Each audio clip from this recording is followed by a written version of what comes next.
की वीडियो है। 3 गैर मुस्लिम लड़कों ने मिल करके कॉलेज से बच्ची को बुलाया और उसको मार करके स्कॉर्पियो में ले गया। 3 दिन रेप किया और रेप करने के बाद उसके जिस्म को सरेआम ले आकर के फेंक दिया। आए दिन ये खबरें आ रही हैं।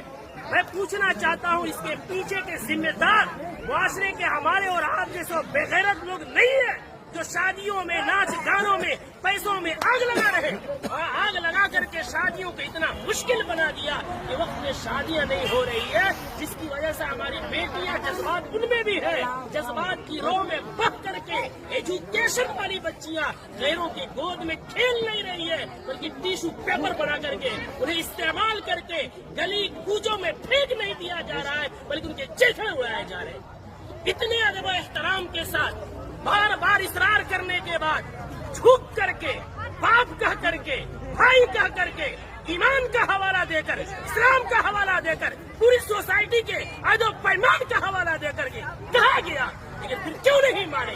जुर्रत की बात है, हिम्मत की बात है। आखिर वो हिम्मत आई कहाँ से कि पूरा मुआशरा बाइकाट कर रहा है? आप नाच ला रहे हैं, चौक पे नचा रहे हैं, पूरा बस्ती इस गुनाह से बचना चाहता है। खुदा का खौफ खाए हम लोग, कल क़यामत में क्या मुंह दिखाएंगे? पूरे गांव में नचाते हुए लेकर आते हैं, मस्जिद के सामने से लेकर आते हैं, पूरे गांव में। ये क्या है? इसको जिद नहीं कहते हैं तो और क्या कहते हैं? इसको हठधर्मी नहीं कहते हैं तो क्या कहते हैं?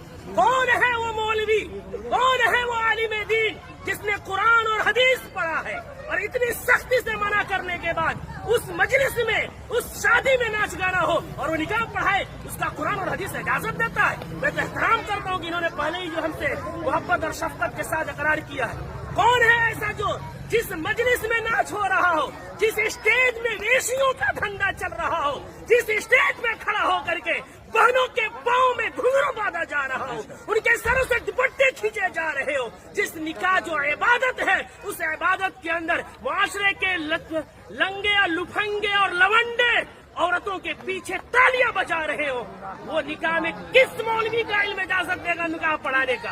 कौन सी कुरान इजाजत देगी? कौन सी हदीस इजाजत देगी? यहाँ सब कलिमा पढ़ने वाले हैं। हम मरेंगे, रब के सामने हाजिर होंगे। दुनिया की बात छोड़े, हमें ये खौफ क्यों नहीं आता कि निकाह एक इबादत है, नमाज भी इबादत है।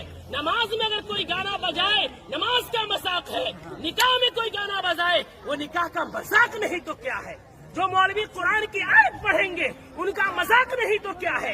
हदीस पढ़ेंगे, उनको पैरों की ठोकरों में रखना नहीं है तो क्या है?